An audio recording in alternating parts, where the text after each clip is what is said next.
some analysts are hoping that the anticipated interest rate increase expected to be announced later today may signal the peak of the Reserve Bank's hiking cycle. That decision will form part of the outcomes of the Monetary Policy Committee meeting, which will also highlight high inflation along with dwindling economic growth.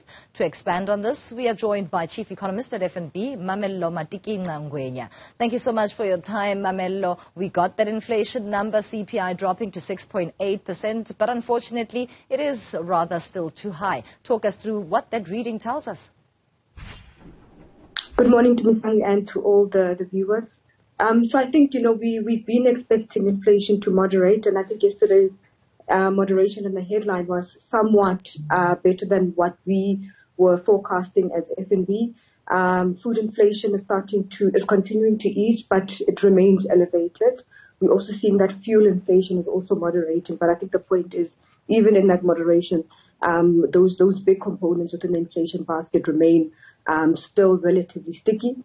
Our expectations is that the year will end with inflation averaging around 6%. So that 6% is, at the upper band of the SARB's inflation target. And I think at these levels, it still remains challenging in terms of the monetary policy setting. Speaking of the South African Reserve Bank, we are expecting to hear from the governor later today. What is FNB expecting on the side of a decision on interest rates? Some analysts are saying it could be 25 and others say even another 50 basis point increase. So I think the various forecasts that are out there just really indicate the amount of uncertainty that there is in the system. So I think it's quite important just to note that. There's some that are expecting no hike, and to your point, 25, and some expecting 50. We do think that rates could land between 25 and 50 basis points today. So I think, in the context of this inflation story that I've highlighted, that's quite critical. But I think another very important factor is the currency, the depreciation that we've seen over the past week or so. And added to that is sort of the unknown consequences just in terms of how it translates into price of load shedding into the consumer basket. So I think the risks to the inflation outlook remain relatively elevated. If we look at the currency as well as I've just highlighted, Eskom, the weakness in the currency has certainly introduced a risk premium, a risk premium to the currency, or to a sovereign, risk premium to the country. And I think that that's something that the central bank will take into consideration when they deliberate the monetary policy decision today. But I think if one purely looks at just the sticky inflation profile, it does warrant a SARB that moves between 25 and 50 basis points today. And that factors into a debate around the mandate of the South African Reserve Bank. We've been getting the consecutive interest rate hikes since November of last year. My question then is, what is meted out in terms of monetary policy, maybe getting the yields that are expected, seeing that inflation still remains at record highs? Absolutely. So I think, if we look at the indication from the central bank, just in terms of when they expect these interest rate increases to become effective, they do give guidelines that it takes about 18 to 24 months for one to start to see that transmission of monetary policy. So I think, the point is when they hike interest rates today, inflation is not going to decrease today. It takes a bit of time to work itself through the system.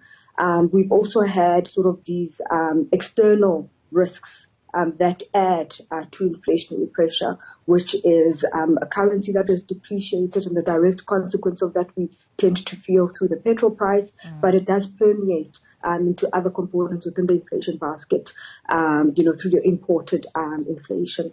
So the tool that the monetary policy tool that is being used, to your point that you made earlier, is interest rates, and those will dampen demand over time. And I think, that the point is just to give the tool a little bit of time to work. And I think, also quite important is that the SARB is not moving alone. Globally, we're seeing that financial conditions are tightening. Globally, we're seeing that this inflation story remains quite problematic. What also forms part of deliberations by the Monetary Policy Committee and the Reserve Bank is, of course, economic growth in South Africa. Previously, in their last meeting, they indicated and revised down GDP and the forecast there to 0.1%. What should we expect this time around?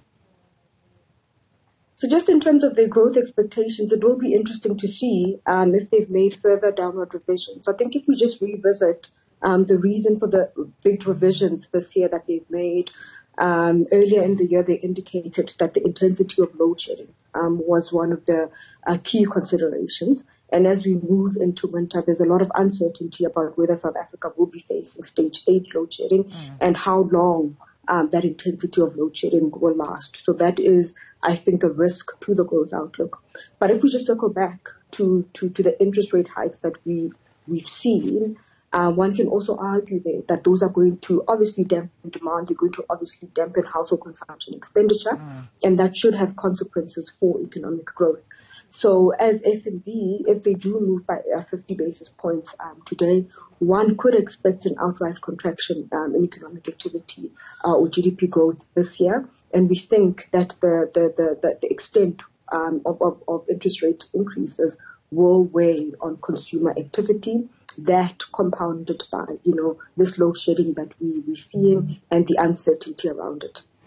Lastly, Mamello, a question that many ask often is when are we likely to get a decrease or a hold in interest rates?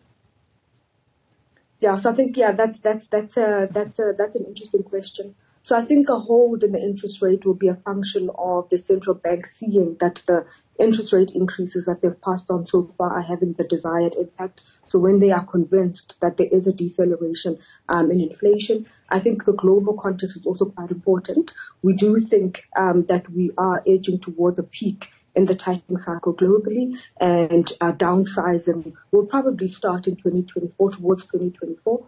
But the way that I like to think about it is that this environment that we're entering in, even if we do start to see interest rates that decrease, is higher for longer interest rates. So the interest rate cutting cycle will probably be somewhat shallower as we move through the next 2 to 3 years. Thank you so much for your contribution. Mamello Matikinca Ngwenya is Chief Economist at FNB, talking to us as we build up to 3 p.m. this afternoon, when the Reserve Bank Governor will be telling South Africa what the decision is by the Monetary Policy Committee on interest rates.